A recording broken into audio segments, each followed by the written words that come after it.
Aleister Crowley is generally considered to be the most important and influential occultist of the 20th century. Clever, well-educated, and a prolific writer, Crowley was a walking encyclopedia of occult thought and practice.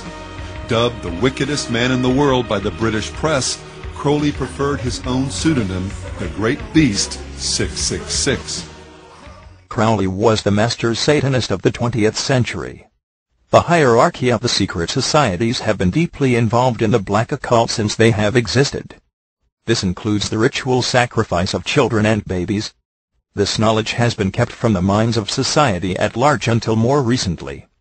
It is now only a matter of time when the masses of the people become fully aware of the real agenda behind the secret societies, and the true purpose of why they exist. Aleister Crowley, initiated to the highest levels of Freemasonry, and High Priest of the Golden Dawn, said, "A white male child of perfect innocence and intelligence makes the most suitable victim." In the US each year 400,000 children are reported missing. In the UK, 98,000 children are reported missing.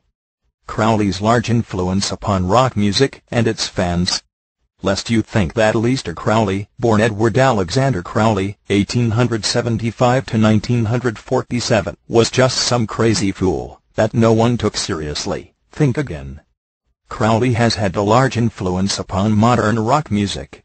Unbeknownst to most Americans, much of the hellish music which they idolize was written and sang by devout followers of Crowley and his Satanism. Guitarist Jimmy Page of Zeppelin is a devout follower of Satanist Aleister Crowley, who proclaimed himself as the Beast 666. Aleister Crowley was also a 33rd and 97th degree Freemason, and is recognized as the master Satanist of the 20th century. In 1971, guitarist Jimmy Page bought Crowley's Boleskine house on the shore of Loch Ness, where Crowley practiced his hellish, satanic sex magic rituals, including human sacrifices. Guitarist Jimmy Page actually performed Crowley magical rituals during their concerts. Their song Stairway to Heaven carries the reference Make Queen, which is purportedly the name of a hideous poem written by Crowley. Page had inscribed in the vinyl of their album Led Zeppelin III, Crowley's famous Do What Thou Wilt. So meet it be. Page and Robert Plant claim some of Zeppelin's songs came via occultic automatic handwriting, including their popular Stairway to Heaven. The cover of the Sgt. Pepper's album by the Beatles showed a background of, according to Ringo Starr, People We Like and Admire Hit Parade, OCT 1976, p.14. Paul McCartney said of Sgt. Pepper's cover, "We were going to have photos on the wall of all our heroes." Musician, Special Collector's Edition, Beatles and Rolling Stones, 1988, p.12. One of the Beatles' heroes included on the cover of Sgt. Pepper's was the infamous Satanist, Aleister Crowley. Most people, especially in 1967, did not even know who Crowley was, but the Beatles certainly did. Sgt. Pepper. We were going to have photos on the wall of all our heroes. Hero Aleister Crowley is second from left on the top row. The Beatles apparently took Crowley's teaching very serious. Beatle John Lennon, in an interview, says the whole idea of the Beatles was Crowley's infamous Do What Thou Wilt. The whole Beatle idea was to do what you want, right? To take your own responsibility, do what you want, and try not to harm other people, right? Do what thou willst, as long as it doesn't hurt somebody. The Playboy interviews with John Lennon and Yoko Ono by David Sheff and G. Barry Golson, page 61. Photo to left. Most people recognize the satanic hand sign which John Lennon is making at the bottom right, but few people realize that the OK sign which Paul McCartney is making at the bottom left is also very satanic. The OK sign is actually 3 sixes, each of the 3 vertical fingers forming an individual 6. 666. Crowley has had a great influence on rock and roll. The International Times voted Crowley the unsung hero of the hippies. One man who helped popularize Crowley's work among rockers is avant-garde film artist Kenneth Anger. He claimed that his films were inspired by Crowley's philosophy, and called them visual incantations and moving spells. Anger considered Crowley a unique genius.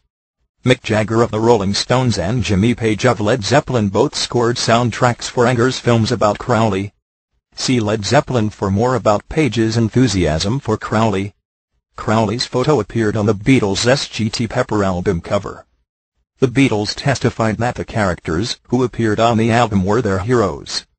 John Lennon explained to Playboy magazine that the whole Beatle idea was to do what you want, do what thou willst, as long as it doesn't hurt somebody. Lennon, cited by David Sheff, The Playboy Interviews with John Lennon and Yoko Ono, page 61.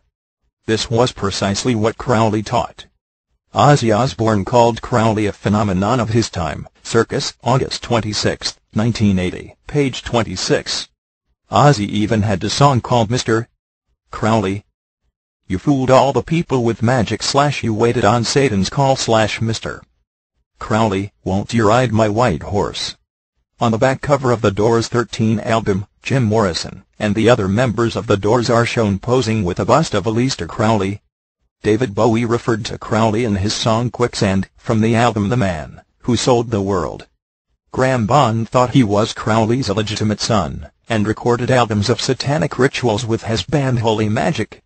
Iron Maiden lead singer Bruce Dickinson said, "We've referred to things like the tarot and ideas of people like Aleister Crowley." Circus, August 31, 1984.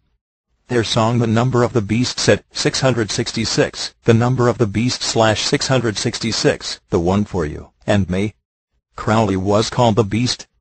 Daryl Hall of the rock duo Hall and Oates admits that he follows Crowley. I became fascinated with Aleister Crowley, the 19th century British magician, who shared those beliefs. I was fascinated by him because his personality was the late 19th century equivalent of mine, a person brought up in a conventionally religious family, who did everything he could to outrage the people around him as well as himself. Rock Lives, Profiles, and Interviews, page 584. Hall owns a signed and numbered copy of Crowley's The Book of Thoth, about an Egyptian god. Sting, formerly of the Police, has spent many hours studying Crowley's writings. Steve Bators, lead singer for the Dead Boys and Lords of the New Church, had a song titled Do What Thou Wilt / This Is the Law, after the philosophy of Satanist Aleister Crowley. In another song Bators sang, I heard the devil curse / I recognized my name.